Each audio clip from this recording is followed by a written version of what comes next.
Kawan Aksi, jumpa lagi di kanal Kustik, kanal KPK, kanal pemberantasan korupsi, sebuah program bincang-bincang mengenai anti korupsi dan juga performance dari musisi tanah air. Tentu saja bersama saya Syara Tasya. Nah kawan Aksi, kali ini saya sudah kedatangan band asal Jakarta. Siapa ya mereka? Langsung aja kita sapa. Hai Polka Wars. Halo. Hai, apa kabar? Baik. Alhamdulillah, baik. Sebelum kita ngobrol lebih jauh, mau tahu dong, mungkin kawan Aksi ada yang mau kenalan nih. Boleh sebutin nama dan posisinya di dalam band? Nama saya Karaeng, saya pegawai band. Megang gitar sama nyanyi. Oke. Halo, saya Sandega, saya pegawai band juga di Polka Wars. Saya main bass dan kadang teriak-teriak. Halo, saya Billy, saya co-founder dari Polka Wars. Main gitar juga, ya teriak-teriak juga. Oke. Kalau ada co-founder berarti foundernya siapa? Rame-rame. Oh, semuanya kokoan. Kokoan semua. Kokoan Atau ada semua. koko. Oke. Tapi awalnya terbentuk Polka Wars tuh gimana sih ceritanya? Jadi awal-awalnya kita tuh teman-teman SMA ya. Oke. Jadi berawal dari, mungkin saya sama Karaeng teman dari SD. Oke. Cuman Billy masuk waktu SMA. Habis itu dulu kita nggak ada yang punya pacar. Habis itu gimana ya caranya punya pacar. Terus lu bisa main gitar. Oh lu bisa main gitar, oh nyanyi suaranya bagus. Gue main bass deh gitu. Cuman nggak ada drummernya. Jadi waktu itu ada kakak kelas kita di SMA yang sama, nggak punya temen. Lu mau main nggak sama kita? Jadi kita ajak. Nah dia telat sekarang masih on the way. Iya. Karena Makanya dia karena sering gini dia nggak punya temen. Sering deh kayak gini. Sering korupsi waktu jadi gak punya teman. Itu dia tuh. Jangan dicontoh. Jangan dicontoh Kak Onaksi. Nah berarti udah berapa tahun tuh band ini? Udah lama. kalau dari SMA berarti dari Enggak lah. tahun ya umurnya ya. 2011 lah. 2011 lah. 2011 officialnya ke publik. Sebelum-sebelumnya buat temen-temen doang. Tapi memang nama dari awal Polka Wars. Betul, dulu awalnya Polka Walks karena kita jalan-jalan. Sekarang banyak jalan-jalan di mall, nggak seru, udah bosen ya. Lebih seru berantem. Iya, seru berantem. Berantem jadi wars. Perang batin. Oke.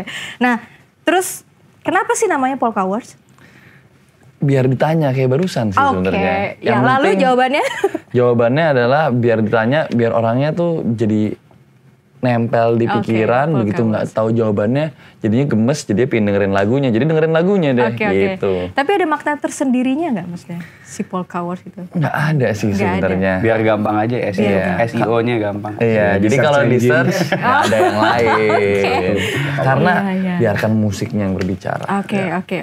Tapi siapa yang ngasih nama Polka Wars? Dan terinspirasi dari apa sih Polka Wars? Saya yang ngasih waktu itu. Cuman dibantu sama rekan kita Reno Nismara, bekas salah satu editor dari majalah musik yang legendaris. Itu dia buku chord ngasih tahu, jangan Polka Walks deh, lebih seru Polka Wars. Oh ya udah boleh bos gitu. Iya, berarti harus berterima kasih sama temen yang satu itu ya. Dia dapat share royalty, dapat kok. Oke, setiap manggung berarti. Kata co-founder gitu. Kata co-founder. Semuanya co-founder kan tadi? Oh iya. Enggak, saya cuma pegawai. Tapi ada nggak sih kayak musisi-musisi Indonesia atau di luar negeri yang merupakan role model dari teman-teman Polka Wars? Banyak sih ya. Banyak. Ini nanti ada yang main. Iya. Jawa RK. RK dong. Jadi kita dari SMA emang suka banget. Jadi waktu prom night angkatan gue sendiri, kebetulan yang main RK dan kebetulan banget kita bertiga naik ke panggung nyanyi bareng sama Khalil CS. Nggak, itu RK main sebenarnya nggak kebetulan sih. Jadi emang diundang. Alat demokrasinya kita korupsi. Semuanya dimanfaatkan, jadi RK yang main. Cuma nggak setuju yang lain sebenarnya. Voting, terus kita kayak RK ya, awas lo kalau nggak gitu. Enggak gitu sih. Kita main otot juga, biar RK yang naik. Main otot, main duit nggak deh. Jadi menyalahgunakan kekuasaan atau gimana nih ceritanya? Quid pro quo. Nah, jadi kita sering waktu SMA tuh kerjanya sebelum masuk sekolah, sebelum masuk kelas, waktu lagi istirahat tuh gitar-gitaran kebanyakan nyanyinya RK. Terus gara-gara emang ini mereka berdua suaranya bagus, orang-orang kan teman-teman seangkatan jadinya dengerin ya. Ini lagu siapa sih bro? Lagu RK bro. Terus jadi pada dengerin semuanya. Nah pas lagi keranjingan ERK ditanyain tuh sama adik kelasnya yang ngurusin prom night. Maunya apa kak? Yang ada di pikiran ERK doang kan. Cuman kan padahal kan pada gaun-gaun cantik gitu. Pengen tuh nari-nari dansa-dansa gitu. Tiba-tiba yang main ERK. Kita senang. Kita naik atas panggung. Cewek-cewek maunya run ya? Iya. Run. Gak ada Selalu lagi. sih cowok. Kita RK aja lah. Iya benar cewek-cewek ya. Panasin. Tapi jadi gimana? Jadi musuh segala umat dong kayak gitu? Enggak lah. Karena kalian menyalahgunakan kekuasaan. Habis itu tetap ini ada joget-jogetnya juga ya. Ada jogetannya juga. Ya ampun. Nah, terus sekarang lagi sibuk apa? Lagi Interview. Oh sekarang, detik ini kan? Detik ini. Kalau sebulan ini lagi sibuk apa? Ada yang digarap kah? Atau ada proyek-proyek terbaru? ada proyek-proyek dapat dari orang dalam gitu ya. Dapat Kenalan lah. pengadaan tuh dapat. Zaman sekarang tuh koneksi. Mau ada rencana mau bikin album lagi? Udah ya? kebetulan kalau Polkanya sendiri album tuh udah keluar bulan apa ya? September ya? September lalu lah. Baru keluar album kedua kita bertajuk Bani Bumi. Terus ya sekarang masih masa sosialisasi sih. Maksudnya kayak Masih promo ya, ya? promo-promo. Kemarin sempat Keren. istirahat lah, kita nyantai dulu. Iya, nyantai. Karena mau kita gaskan lah. Iya. Gimana? Mau diapain? Mau di gaspol. Oh di Gaspol. Oh, di gaspol. Iya. Ceritain dong tentang albumnya, tentang apa sih albumnya? Kenapa judulnya itu? Nama albumnya kenapa itu? Bani Bumi. Ya. Ya, Bani itu suku, Oke. Bumi itu bumi. Bani Bumi, suku bumi. Oke. Artinya nggak ada suku. Oke. Intinya begitulah. Ya, Kita itu semua sih. ini turunan Adam gitu ya. Ya. Jadi, Coldplay baru ngeluarin Bani Adam tuh. mereka ngikutin kita. Kita duluan. Alhamdulillah. Kita duluan. Ayo, maksudnya kan kayak kemarin tuh sebenarnya apa ya? Balik-balik lagi sih kayak kita tuh sama aja kali sebenarnya mau orang mana status sosialnya apa segala macam tuh sebenarnya sama aja gitu. Yang ditimbang juga bukan apa-apa dan kita juga nggak punya hak buat timbang apapun itu. Menilai orang lain itu kita nggak jadi ya punya udah hak ya? sama aja sih. Mau lo suku Jawa, Batak, Sunda apa sama. Mau lo Indonesia, Amerika sama gitu. Iya, benar. Dan lagu-lagu di dalam albumnya itu menggambarkan itu semua apa macam-macam? Macam-macam. Dari berbagai perspektif sih, cuman intisarinya semua berjalan di pesan bahwa kita semua itu sama. Lebih ke hablum minanas lah album itu, maksudnya kayak hubungan antar manusia tuh apa sih gitu, terus ada apa aja kira-kira manusia tuh, ada pusingnya, ada apanya segala macam, itu semuanya ya kita coba gambarin di situ sih. Oke. Berarti isinya nggak cuma tentang cinta, ada tentang isu-isu sosialnya juga atau gimana? Ada yang cinta, ada. Cinta deh. Ada yang cinta, lah, ada yang cinta. Ada lah. Cintanya anak. tuh lebih, ya bapak ke anak. Ya. Oh, oke. Cinta terhadap hubungan spiritual, itu kan bisa dibilang cinta juga. Cinta ukhrawi lah. Ya, cinta ukhrawi. Oke. Ya ada Cinta rupiah juga ada. Cinta rupiah ada. Koruptor cinta rupiah. Terlalu cinta rupiah Terlalu. kalau koruptor ya. Buaya. Ya. Oh. Nah, ya Oke. kalau untuk isu sosialnya juga ada. Oke. Ada beberapa lagu kita masukin lagu-lagu yang berisu sosialnya. Tentang isu apa? Nah itu coba dengerin. Oke, ternyata. Penasaran kan? Oke. Check this out. Cek di sound ya, jangan lupa. Nah, tapi pengen tahu sih kalau menurut kalian nih sebagai musisi, kalian percaya gak sih kalau musik itu bisa merubah perspektif atau bisa merubah keadaan? Coba satu-satu jawabannya. Kalau saya sih mungkin musik itu menjadi ini ya, medium sebagai wasilah lah gitu kan. Tapi yang maha membolak-balikan hati ya Tuhan menurut saya. Gitu. Cuma adalah jadi kapsul pesan kayaknya. Ya. Oke, lanjut.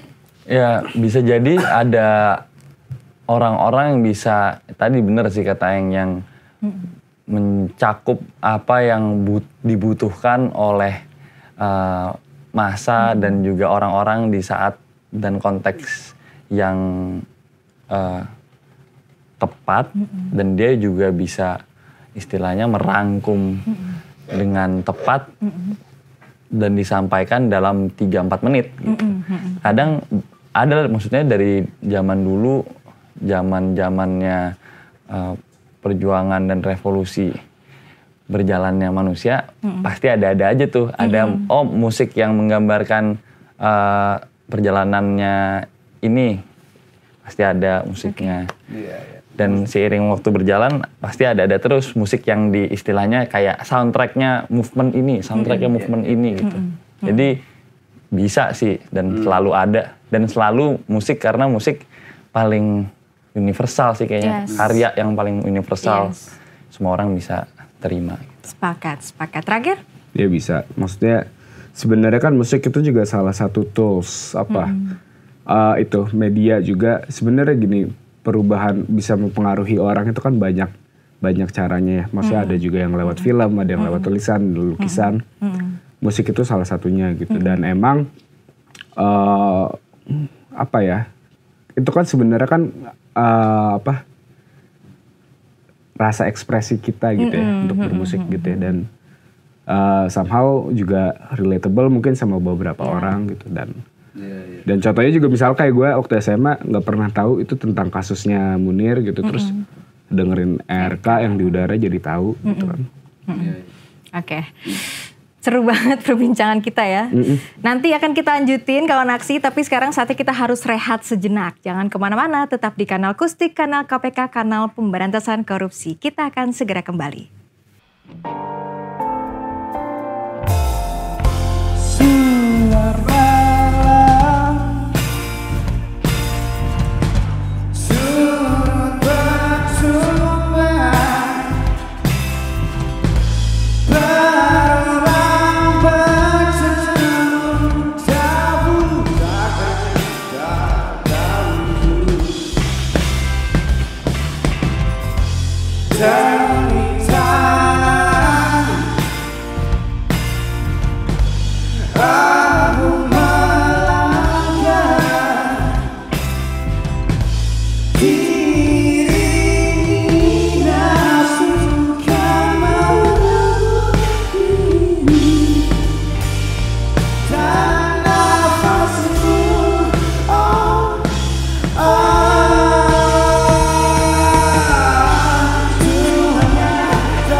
Aksi, kembali lagi di kanal Kustik, kanal KPK, kanal pemberantasan korupsi.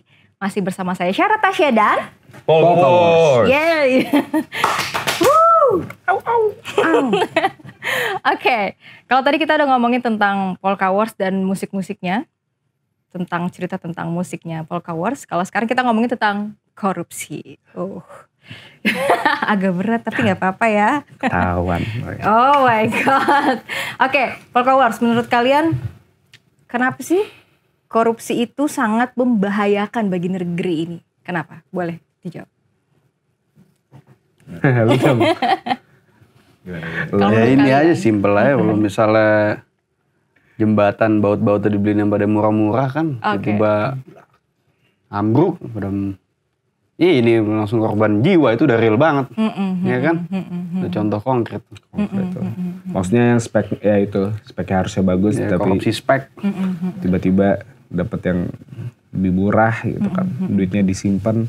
Padahal duitnya juga nggak bakal berkah juga sebenarnya, abisnya gitu-gitu lagi juga. Cuman emang nafsu ya manusiawi lah. Gitu. Susah sih kayak gitu. Iya ya.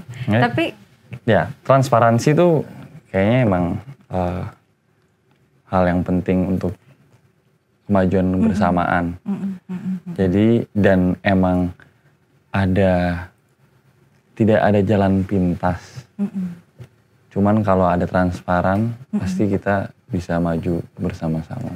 kalau semuanya transparan, masyarakat bisa sama-sama mengkontrol pemerintah ya. Kita dipakai apa sih gitu kan? Iya. Komunikasi dalam relationship apapun tuh paling penting. Mantap. Iya, mantap. Nah, tapi penasaran deh. Kalian pernah nggak merasa kalian ini adalah korban dari korupsi? Saya malah kadang merasa saya koruptor. Iya. Dalam hal? Pelaku. Dalam hal waktu. Dalam hal non transparansi apa segala, saya ngambil kebijakan dalam satu kolektif tapi saya sendiri yang ambil misalnya. Bahaya tuh. Jadi malahan mungkin kita bukan cuma korban, mungkin kita juga pelaku korupsi juga dalam kehidupan sehari-hari. Cuman emang dimana kita bisa nge-acknowledge bahwa kita semua tuh nggak ada yang sempurna dan keinginan selalu untuk bisa jadi lebih baik dan transparan bahwa kita semua punya masalah, masalah bisa diselesaikan bersama-sama. Itu sih yang sebenarnya harus kita belajar bisa lebih jujur dan terbuka seperti itu. Iya karena kayak tadi Karang bilang, kita semua pasti dalam aspek mikro itu pasti kita relate dengan aksi korupsi gitu. Jadi emang kalau kita breakdown bener-bener dan kita lihat bahwa ini hal yang manusiawi. Maksudnya orang bisa melakukan itu, jadi kita bisa cari tahu juga cara menanggulanginya gimana gitu. Oke. Tapi kalau kalian pernah nggak melihat atau maksudnya gini, benar-benar menjadi korban atas korupsi itu sendiri gitu. Misalnya lagi ngurusin surat apa terus dimintain duit atau gimana, pernah nggak? Pungli kah atau? Pernah lah pasti pernah ada sih. yang punya cerita yang wah iya nih kacau nih gitu. Ada nggak yang punya cerita kayak gitu? Ya bahaya. Coba diceritakan. Gak apa-apa, ntar editor saya bekerja untuk sensor-sensor. Sederhana ini aja lah. Sederhana misalnya bikin SIM gitu kan. Nggak ada yang sekali datang jadi. Nggak ada bro. Nggak, jadinya memang sistemnya itu dirancang sedemikian rupa sehingga satu-satunya cara untuk mendapatkan SIM dengan cepat adalah dengan uang. Itu contoh konkret, sangat konkret. Terus ya maksudnya juga mungkin beberapa oknum gitu ya, aparatur negara tuh juga ada yang melakukan tindakan itu gitu. Jadi kayak misalnya di saat kita itu kayak yang Aing bilang tadi, sistem dimana dibuat sebuah sistem yang dimana kita terdesak harus menyelesaikan masalah itu secepat mungkin gitu. Misalnya kalau zaman dulu misalnya 3-in-1 gitu ditilang gitu kan, ya kan suka banyak tuh pilihannya, slip merah, slip biru, damai gitu kan. yang paling banyak dipilih kayaknya pilihan ketiga gitu. Kayak gitu lah. Ada yang kayak gitu. Pengalaman-pengalamannya sih. Ada ya. Oke. Nah, kalau itu kan tadi sempat tercetus juga kalau misalnya pokoknya intinya adalah itu memang kita lihat karena memang sistemnya seperti itu gitu kan. Tapi sebenarnya dari diri kita sendiri juga bisa melawan Bisa. semua sebenarnya. Bisa. Nah, tapi kalau orang tua sendiri mengajarkan gak sih?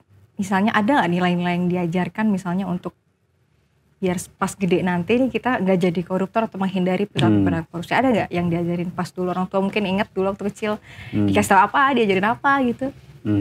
Iya, ya sesimpel ini sih kan cikal bakal itu kan korupsi karena apa? Karena satu bohong.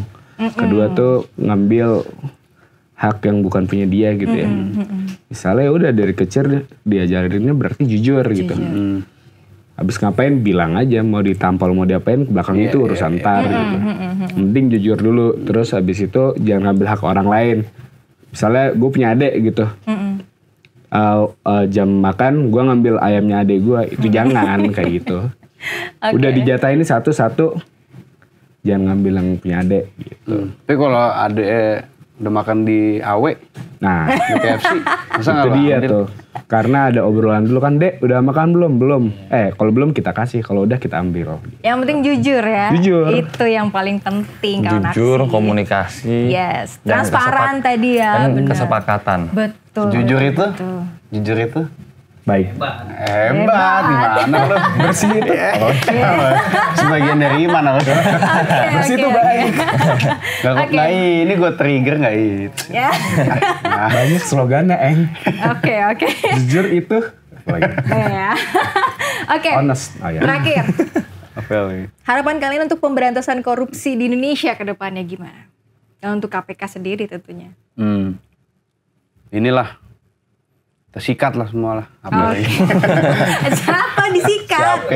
Siapa yang disikat? Ya moga-moga makin ini lah. Maksudnya istilahnya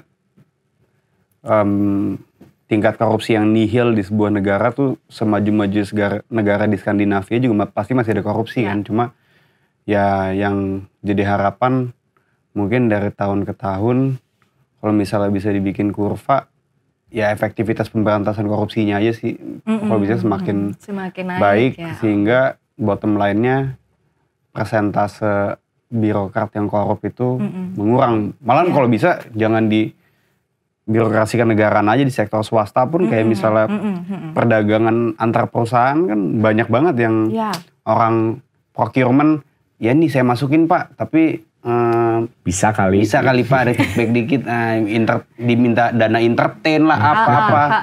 Pijat Inilah bro. Oke. karaoke. Oke.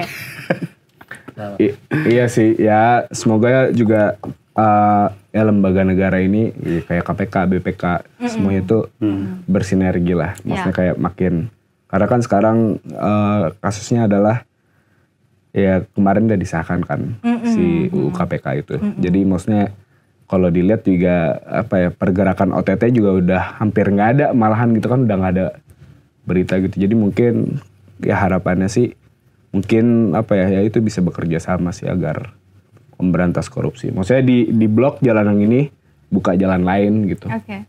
Tetap semangat. Iya, temboknya dihancurin, Oke. ngapain kayak gitu. Tetap semangat. Yang Iya, intinya kan? tetap semangat. Oke, tapi KPK ini nggak bisa lo bekerja sendirian tanpa bantuan teman-teman Polkawers, Iya tanpa bantuan teman-teman kawan aksi yang di sana dan semua rakyat Indonesia. Oke, Polkawers, terima kasih banyak Ya. sudah datang ke kanal KPK. Terima kasih. Semoga sukses terus. Amin. Sama-sama. Sukses KPK. Semua musiknya semoga semakin dicintai rakyat Indonesia. Kawan aksi, terima kasih banyak telah menyaksikan kanal Kustik kali ini. Anda bisa menyaksikan kembali tayangan ini di website kami di kanal.kpk.go.id dan official YouTube kita di kanal KPK. Jangan lupa untuk follow Twitter dan Instagram kita di @kanal_KPK. Kalau gitu saya Syara Tasya dan Polkawers, salam anti korupsi. Yes.